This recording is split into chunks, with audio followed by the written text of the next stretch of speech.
এক ব্যক্তিকে আটক করে নিয়ে যাচ্ছিল পুলিশ। এ সময় বাবাকে জড়িয়ে কান্না করছিল তার 7-8 বছর বয়সী কন্যা শিশু। শিশুটিকে বারবার সেখান থেকে সরে যেতে বলছিলেন পুলিশ সদস্যরা, তবে কোনোভাবে সে বাবাকে ছাড়তে চাইছিল না। এ সময় পাশে থাকা এক ব্যক্তি শিশুটির গালে একটি চড় মেরে বসেন। পরে অন্য একজন শিশুটিকে তার বাবার কাছ থেকে ছাড়িয়ে নেয়। এরপর ওই ব্যক্তিকে নিয়ে চলে যায় আইনশৃঙ্খলা রক্ষাকারী বাহিনী।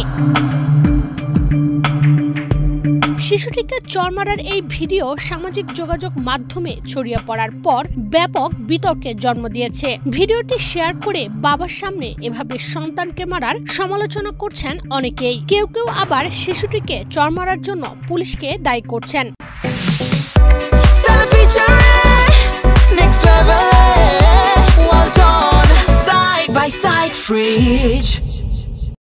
অন্যদিকে পুলিশ বলছে শিশুটিকে কে চড় মেরেছে তা খতিয়ে দেখা হচ্ছে। এদিকে বেশ কয়েকজন আওয়ামী লীগ সমর্থক ভিডিওটি শেয়ার করে লিখেছেন লোকটি আওয়ামী লীগ কর্মী এবং পুলিশ তার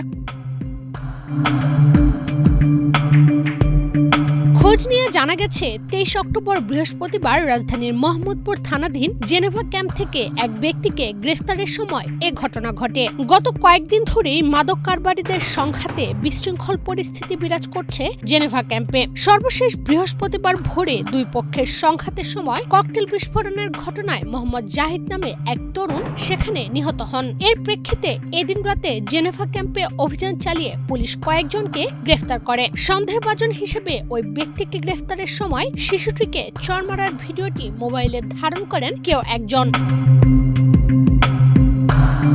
এ বিষয়ে জানতে চাইলে পুলিশের তেজগাঁও বিভাগের এডিসি জুয়েল রানা এক গণমাধ্যমকে জানান, ভিডিওর বিষয়টি তাদের নজরে এসেছে। জেনেভা ক্যাম্পে জাহিদ নামে একজন খুন হওয়ার পরে অভিযান চালিয়ে রুস্তম নামের এক ব্যক্তিকে বেশ কিছু ইয়াবা সহ গ্রেফতার করা হয়।